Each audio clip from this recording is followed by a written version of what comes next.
theorem of line integrals, path independence, and Green's theorem. Actually, yung path independence, consequence siya nung fundamental theorem of line integrals. Tama. So, ito yung mga exercises natin, no? So, we have 4 items. So, yung sa first two, gagamitan natin yan ng FTLI or Fundamental Theorem of Line Integrals at saka Path Independence. Tapos yung 3 and 4, anong tawag dito? Green's Theorem. So, mukha lang mahirap yan pero madali lang talaga yan. Kung alam niyo yung yung Fundamental Theorem of Line Integrals and Green's Theorem. So, unahin natin yung Fundamental Theorem of Line Integrals. Naglag ba? Bakit hindi gumagalaw yung stream ko? Ayan, gumalaw na siya. Okay. So, dito muna tayo sa number 1. So, ang curve natin sa fundamental theorem of line integrals, so, it must be piecewise smooth, gaya ng mga curves natin before. And let's say this is its parametrization. So, given by R of t. So, ito yung curve mo, no? And its initial point is R of A, and yung final point niya or the terminal point is R of B. Tapos, para ma-evaluate itong line integral na to, using this formula, kailangan f is conservative. Yun lang naman yung kailangan natin. So, sabi dito, yung phi mo is differentiable such that the gradient of phi is yung f. So, meaning f is conservative. So, this vector field is continuous on some region containing C. So, kailangan lang conservative. So, pag napatunayan yung conservative siya, pwede nyo magamit yung formulang to. Anong sinasabi ng formulang to? Itong nasa right. Ito. Parang delayed yung keme ko. So, yung nasa right, phi of RB minus phi of RA. So, ang ibig sabihin lang nun, ipapasok mo yung final point mo doon sa potential mo minus yung potential evaluated sa initial point. So, ang kailangan lang naman talaga dito ay conservative. Okay? At yung nandito, of course, continuous. So, yun lang yung gagamitin natin. For the first two examples, so, kopyahin ko muna tong example 1. Some realization lang pala dito sa FTLI. Balikan natin yung FTLI, sorry. So, dito sa nasa left, yung line integral mo, 'di ba, nakadepende yun sa vector field at saka dun sa curve mo. Tama. Yung line integral, dun siya nakadepende kasi dun ka nag-integrate dun sa curve. Pero pagdating dito sa right, anong masasabi nyo dito sa right? Saan na lang nakadepende yung line integral daw? So, nakadepende na lang yung line integral, ito, kapag conservative si f, nakadepende na lang yung line integral mo doon sa endpoints na lang. At of course, doon sa potential ni f. So, wala kang pakialam kahit saan dumaan yung curve mo. Okay. As long as parehas sila ng endpoint. That will happen if f is conservative. So, yun yung tatandaan na conservative si f, sa endpoints lang nakadepende ang line integral. Okay, yan yung tinatawag natin na independence of path. Okay, hindi siya nakadepende sa path. So, sagutan na natin yung first example natin.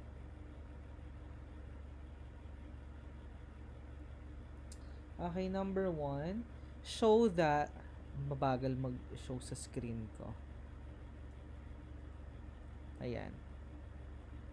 Show that the line integral is independent of the path and use FTLI to find its value. As you can see, tignan niyo yung pagkakasulat niya ng integral. Oh, hindi niya sinulat na C. Nakalagay lang yung dulo-dulong points. It's because independent of the path yung integral na yan. So, para ma-establish natin that the line integral is independent of the path, we must show that it is conservative. So, hahanap tayo ng potential.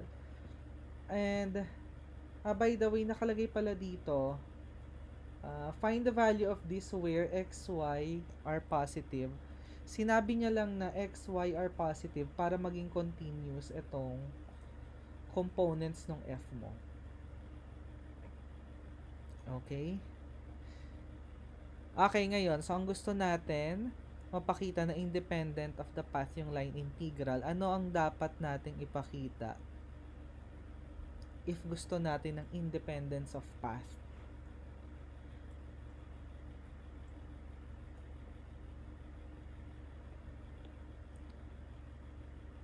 Ano sabi sa FTLI?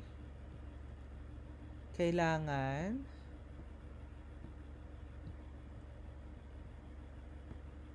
yes, conservative si F. So, asaan ang F natin dito? So, ang F natin dito ay this is the X component. This is the Y component.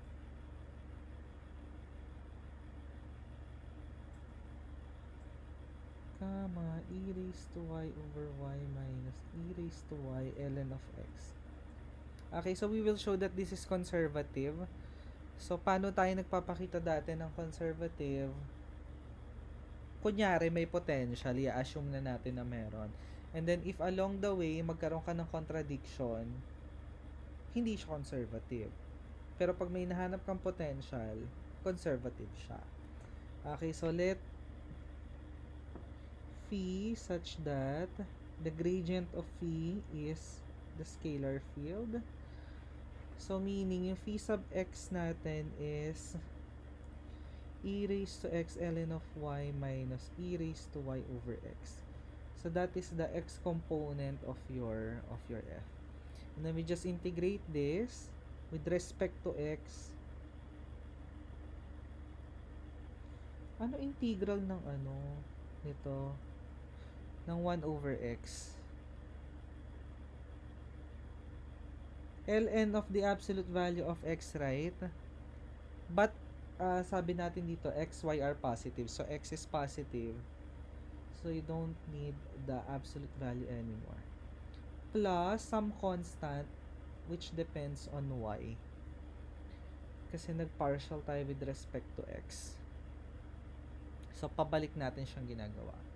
And then, we differentiate with, yes?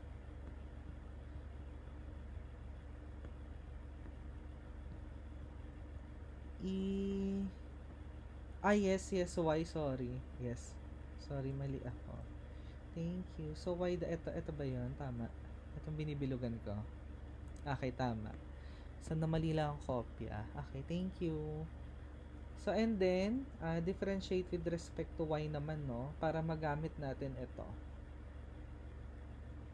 Okay, so we have e raised to y over y minus e raised to y ln of x plus the derivative of this with respect to y is k prime of y. So, saan dapat siya equal? Dapat. Okay, so this should be equal to the second component of your f.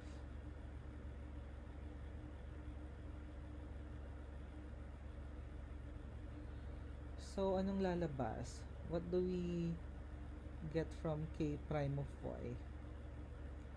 To cancel. So, k prime of y is 0. K prime is 0. So, therefore, k of y is a constant. Naitago natin sa pangalang c. So, yung potential natin is e raised to x ln of y minus e raised to y ln of x plus, ito yung ginagamit ko, okay, plus c. Pero ang sabi sa FTL ay kahit anong potential lang naman. Kahit tanggalin mo na yung plus c. Parang sa ano lang, sa fundamental theorem of calculus, kapag definite integral, hindi tayo naglalagay ng plus c. Ganun lang din dito. Okay, so itago natin sa pangalang star ang ating integral. So by FTLI, star is equal to, ano yung formula na FTLI? Potential terminal point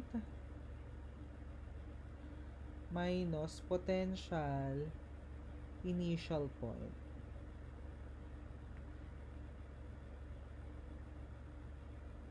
Yun yung sinasabi ng fundamental theorem of line integral.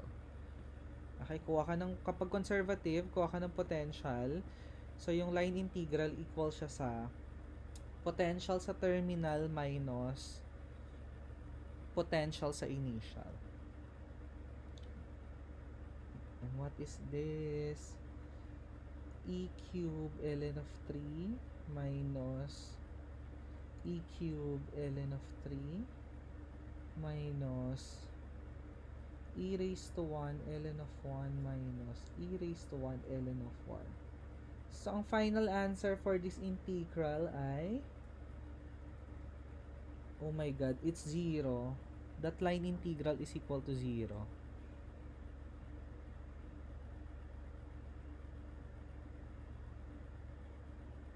Okay?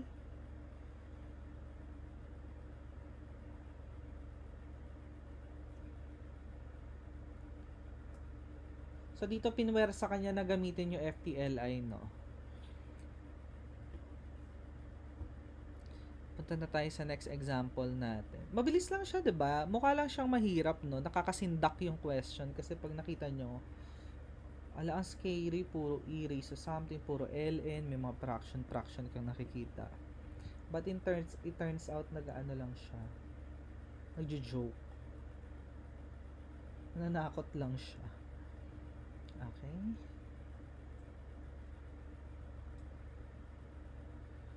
Number 2.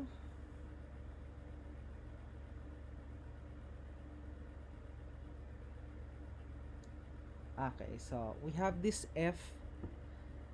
So the question now for 2a, is f conservative? Conservative. It's conservative. Wrong spelling. Okay, it's conservative. So ito yung f mo, conservative ba yan? Try natin hanapan ng potential. Ano ba yung next question? Find the value ng line integral. Okay, so mukhang magagamit natin kung naghanap tayo ng potential. Pwedeng solution yon yung maghanap ka ng potential. Pero kung ayaw mo maghanap ng potential, anong ibang solution? Kung gusto mo lang malaman na conservative siya, without computing for the potential.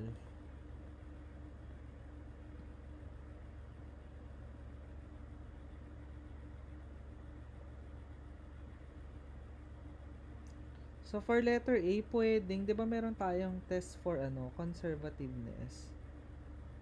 Kuwari, this is P, this is Q. You will compute QX minus PY. Actually, this is the curl. So, kailangan mag-0 to kung conservative siya. So, what is Q sub X? That is e raised to X cos Y. P sub Y is e raised to X cos Y, which is 0. Therefore, F is conservative.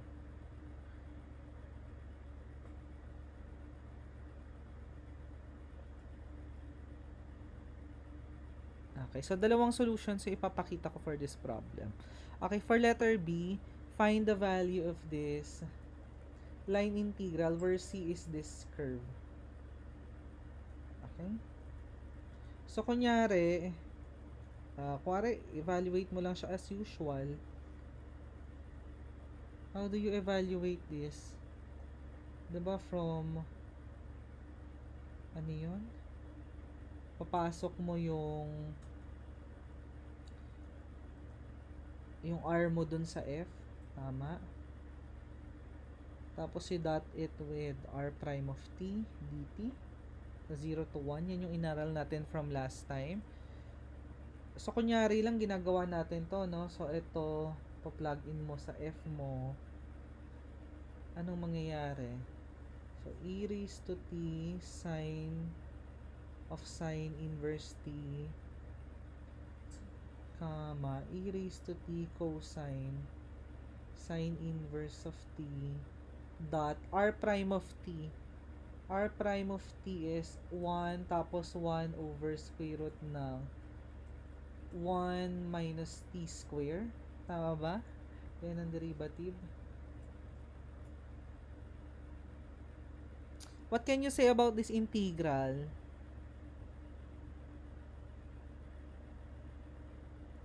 Is this easy to compute? Ito. Para pag nakita nyo yan, nagko-compute kayo, madali ba yung i-ano?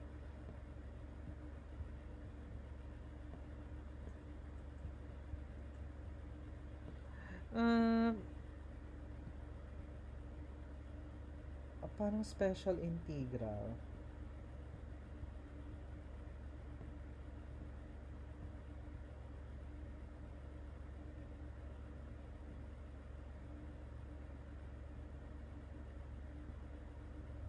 Pwede ka mag-usab. Tama ba? Kasi magda-dot product, dot product. O, diba pag dinot product mo yan, plus ito, tsaka ito, ang gusto ko lang sabihin, mahirap yung integral. Okay. So, kailangan natin abusuhin na f is conservative. Yun yung gusto ko sabihin sa problem na to. So erase yung solution na yan. Kapag meron kang condition na f is conservative, powerful yan. Kasi ang sinasabi, kapag f is conservative, hindi nagmamatter yung line integral mo doon sa path. Hindi siya nagmamatter doon sa c. Nagmamatter lang siya doon sa endpoints. Yun yung sinasabi na FTLI. So, ang pwede natin gawin dito, sabi natin, hindi naman siya nagmamatter sa hindi nagmamatter doon sa dinadaanan ng path, doon sa dulo-dulo lang. E di mag-imbento ka ng ibang path na mas madaling mag-integrate.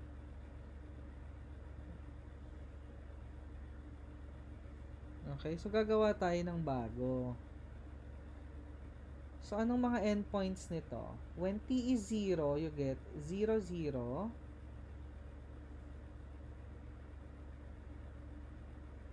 When t is 1, you get 1 sine inverse 1, which is pi over 2.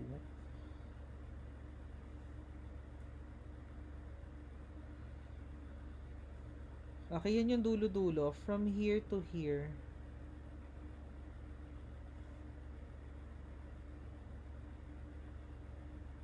Okay?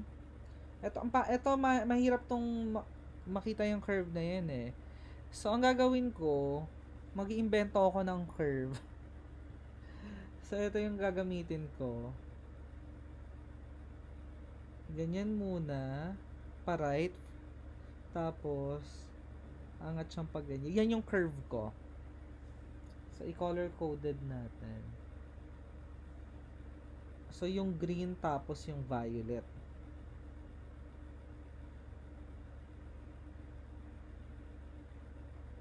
Okay? So, union ng dalawang smooth curves. So, yung tago natin sa pangalang C prime, which is C1 union C2.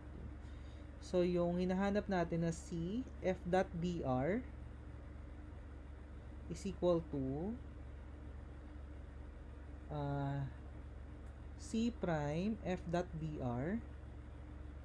The reason for this is F is conservative at pareha sila na endpoints, which is the same as F dot dr along C1 plus F dot dr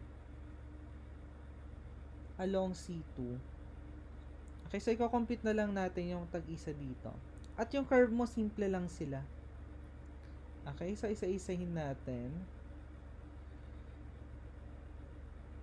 Okay. So, kay C1 muna. Anong parametrization ni C1? C1, horizontal line. So, meaning Y is 0. Tapos, yung X mo can be anything. Pero, maglalaro lang siya from 0 to 1, yung X. Okay? So, yung C1, f.dr is equal to, expect nyo na madadali yung computation kasi meron kang 0 na component. Ito. Ano yung F natin? Balikan natin yung F natin. Ito yung F natin. So, in your F, replace X by T, replace Y by 0. So, you get e raised to T sine 0, comma, e raised to T cosine 0. We dot it with r prime of T. But in this case, our r prime is 1, 0.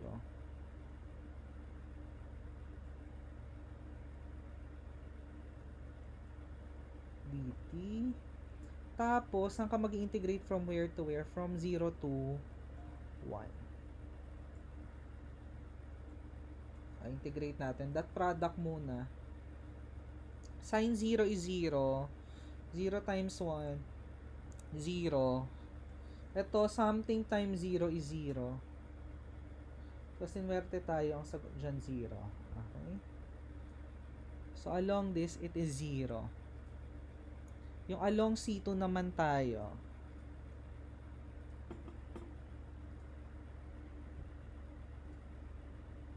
Parameterize natin si C2.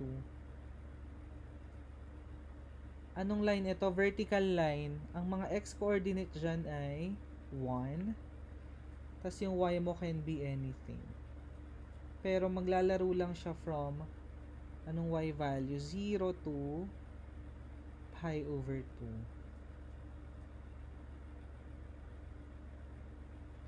So, kukompute na natin ito. C2 f.dr is equal to, okay, balik tayo dun sa function natin. Ito yung function natin. Replace x by 1 and y by t. So, we get e raised to 1 sine t. Tapos yung y component, e cosine t. So, dito pinalitan ko ng 1, pinalitan ko ng t. And then, r prime of t, i-dot it with r prime of t. What is r prime of t? 0, 1. 0, 1 dt. And the limits of integration from 0 to pi over 2.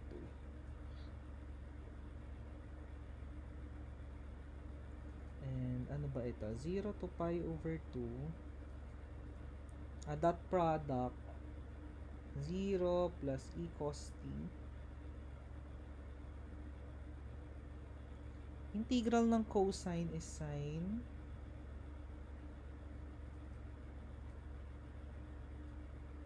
So we get e sine pi over 2 minus sine 0 which is e. Okay, so itong integral na, line integral na hinahanap natin, which is this plus this is equal to 0 plus e or e. So, mas madaling i-compute yan kaysa yung pinakita ko kaninang integral na na sobrang haba. Okay? Ano yung isa pang solution? This is actually solution 1.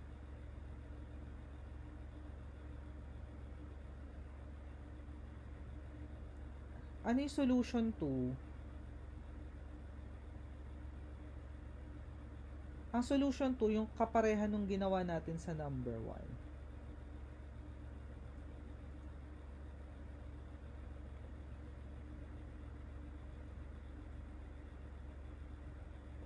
So, kung gusto mo malaman na conservative, hahanap tayo ng potential.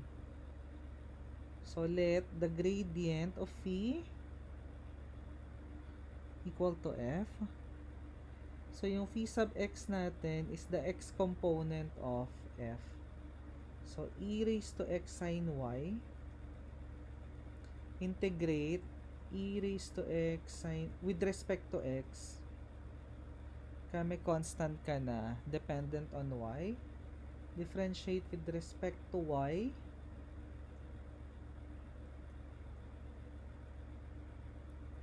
Tapos dapat equal siya sa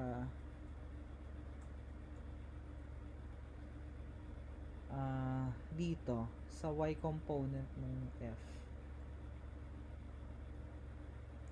So k prime of y is 0 or k prime of y is a constant. So ang lalabas dito ay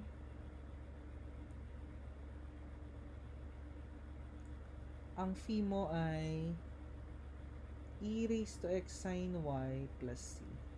So therefore, f is conservative.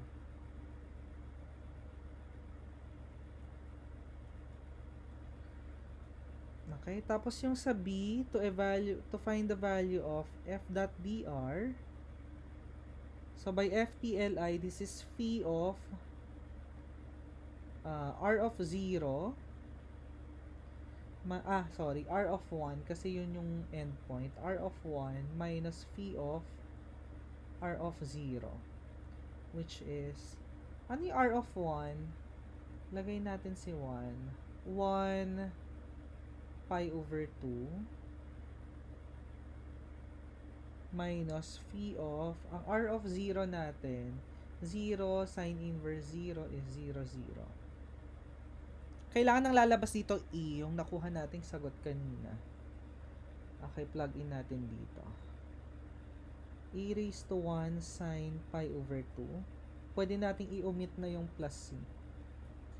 E raised to 0 sine 0, which is e. Same answer. Nagets ba yun?